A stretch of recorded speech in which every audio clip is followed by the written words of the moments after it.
anti-Chinese protests in Vietnam, prompting Beijing to evacuate thousands of its nationals. Andrew? Now, Patricia, it's considered a promising emerging market and an attractive destination at the moment for investors. We're talking about the Philippines, which just last week hosted the World Economic Forum on East Asia, the first time the WEF has been to Manila. Well, a US think tank, meanwhile, forecasts that the country's economy could more than double over the next 10 years.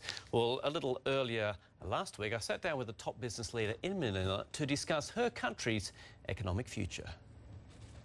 So we're trying to develop this area, farther to our side. Tessie Sai Kosin is building a new Manila from the ground up. From her helicopter, she points out her company's emerging mini-city within a city.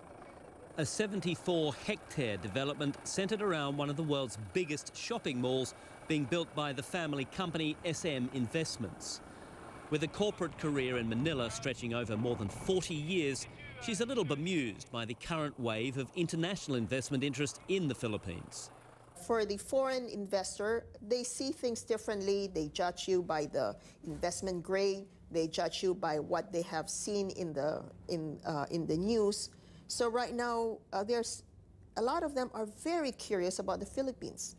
But the Philippines has always been a good area, even in the past. It's just that you have to have patience. You have to understand the country and persevere. Do you worry, though, about the competition, that the fact that there are fresh eyes now looking at the Philippines, that the world may be coming to your doorstep? Are you ready for them? Yes. If you can beat them, join them. So you're talking about joint ventures? Oh, yes, we have a few. The anti-corruption campaign by the new administration, that was a platform, a campaign platform for the president.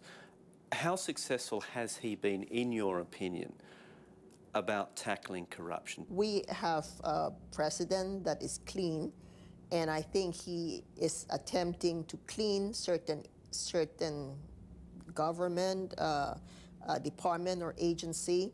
I think it's a starting point. Right, but you're confident that he will succeed, that he should be able to carry through with his promises? It's going to be a long-term work. The $14 billion SM Investments is one of the country's biggest mall and retail operators and also owns the country's biggest bank. So there's still a lot of cities that are untapped in the Philippines. But unique among the many family-owned companies here, SM is actually managed by the 6 siblings of SM founder and the Philippines' richest man, Henry Sy. That does sound like a recipe for a very, very difficult strategy setting. It seems that we do have different interests. I do not know how it happened, but it happened. So it's a matter of working together. And in the board, it's more of majority rules. So we were able to get into a lot of the discussions through that manner. The obvious follow-up question here is what happens when you get a 3-3 split? We would argue until we get a majority.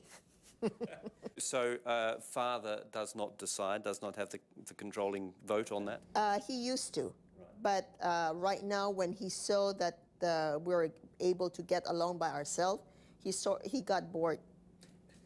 You cannot avoid that there will always be some differences.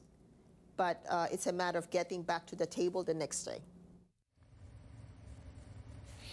There you go, Tessie Sai Kosin there. She's an interesting woman. As I say, one of 6 siblings running a company. Wow. Yes, and they all of the family went into the business, and they all get on very, very well and very effectively. And what struck you the most from your week there? In the Philippines? Oh, that's an interesting question. Well, just this. There is this incredible renewed sort of focus on the Philippines at the moment, and there is, as we said in the reports, there is a sense of positivism. Well, good. But you know what I'm trying to say. I know what you're trying to say. They certainly could use that positivism. Thank you.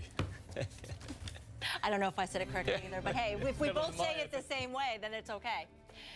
Well, we're going to take a quick break. I think Andrew and I need one.